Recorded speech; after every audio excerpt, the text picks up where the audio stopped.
We live in a society where a mother is made to feel ashamed for nourishing her child. Yes, even today, in 2025, in cities and villages around the world, there are people, often men, sometimes women, who snicker, stare, or criticize when a mother breastfeeds in public. Women are told to cover up, or go to a private room, or worse, to not breastfeed at all in workplaces, public spaces, or even their own homes if others feel uncomfortable. And the cost of this silence is very high. According to UNICEF and the World Health Organization, 820,000 children's lives could be saved every year if breastfeeding practices were improved globally. More than 20,000 maternal deaths from breast cancer could be prevented each year through breastfeeding. Yet only 44% of infants under 6 months are exclusively breastfed worldwide. 1 in 3 women does not receive adequate support for breastfeeding after birth. And in low-income countries, 1 in 2 newborns is not breastfed within the first hour of life, missing out on critical antibodies that can protect against deadly diseases. These numbers are not just statistics, they are tragedies. Each number represents a mother, a baby, a family in pain, when the solution is already in our hands. Do you know breastfeeding is the first vaccine, the first food, and the first protection a child receives? Nature has designed it perfectly. It provides ideal nutrition, changing in composition as the baby grows. It contains antibodies that protect against diarrhea, pneumonia, infections, and even long-term risks like obesity and type 2 diabetes. It promotes cognitive development, helping children perform better in school and life. It strengthens the emotional bond between mother and child, supporting mental well-being. It reduces a mother's risk of breast and ovarian cancer, type 2 diabetes, and heart disease. Breastfeeding also benefits society at large. It reduces healthcare costs by preventing diseases.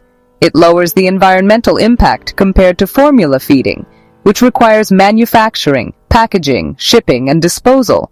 It supports climate resilience, especially important in emergency and disaster situations where clean water and safe alternatives may not be available.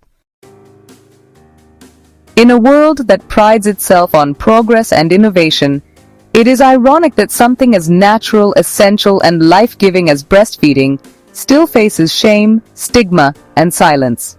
Let us be clear. Breastfeeding is not a private shame. It is a public right, a human right. The world began to recognize the importance of breastfeeding long ago, but it took a global movement to bring it to the forefront.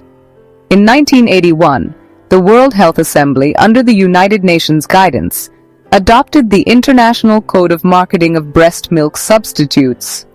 This code aimed to stop formula companies from aggressively and unethically marketing their products to mothers, especially in low-income countries.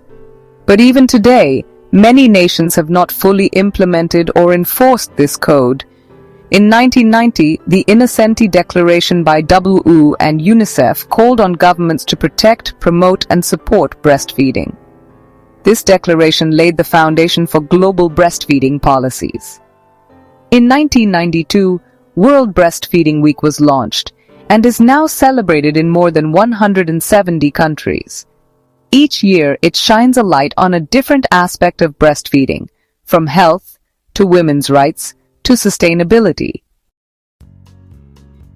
In 2016, the Global Breastfeeding Collective was formed, led by WHO and UNICEF. It set clear targets for increasing exclusive breastfeeding rates to at least 50% by 2025. In the context of the Sustainable Development Goals, SDGs, especially Goal 2, Zero Hunger, Goal 3, Good Health and Well-being, and Goal 5, Gender Equality, breastfeeding has become central to achieving global well-being. But despite these efforts, progress has been slow. That is why World Breastfeeding Week 2025 calls on us to go further. With this year's theme, Prioritize Breastfeeding, Create Sustainable Support Systems.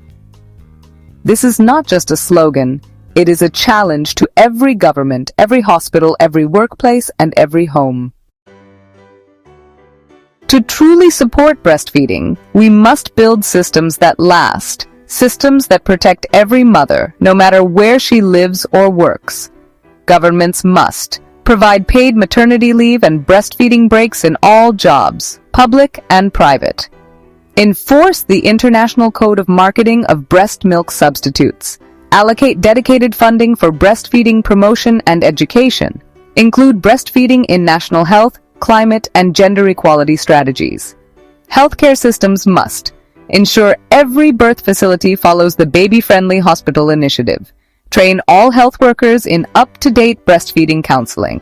Provide ongoing support for mothers, not just one-time advice. Families and communities must encourage and support breastfeeding at home, in public, and in workplaces. Stop the shame, stop the jokes, stop the silence. Speak up when a mother is mistreated or discouraged from breastfeeding. Workplaces must provide clean, safe, private spaces for breastfeeding or pumping. Offer flexible schedules and supportive policies. Recognize breastfeeding as a right, not a favor. In an age of climate crisis, breastfeeding stands out as a sustainable food system. It produces zero waste. It requires no fuel, no packaging, no shipping. It reduces greenhouse gas emissions linked to formula production. It promotes food security, especially in emergencies where clean water may be scarce. Breastfeeding supports not only the baby's health, but the planet's health as well. Imagine a world where every mother is supported, respected, and empowered to breastfeed, where hospitals provide the best care, where policies protect women's rights, where no woman has to choose between feeding her baby and keeping her job, where no child dies because they were denied the gift of breastfeeding. That world is possible. It begins with us. In conclusion, be proud, speak loud, stand tall. To all mothers, you are heroes. To all fathers, families, and friends, support her, stand beside her, speak up for her. To all governments and leaders, this is your moment to act, not with words, but with laws, funding, and unwavering commitment. To the public, change your mindset. Don't look away when a mother breastfeeds, look up and respect her. Breastfeeding is not a private matter, it is a public good. It is not a taboo, it is a triumph. It is not something to be ashamed of, it is something to be immensely proud of. This World Breastfeeding Week, let us prioritize breastfeeding not just with posters and hashtags, but with real, lasting, sustainable support systems in hospitals, in homes, in offices, and in the hearts of all people. Because when we invest in breastfeeding, we invest in life. We invest in health, in equality, in sustainability, and in the future of our children and the world they will inherit. Thank you so much for watching the video.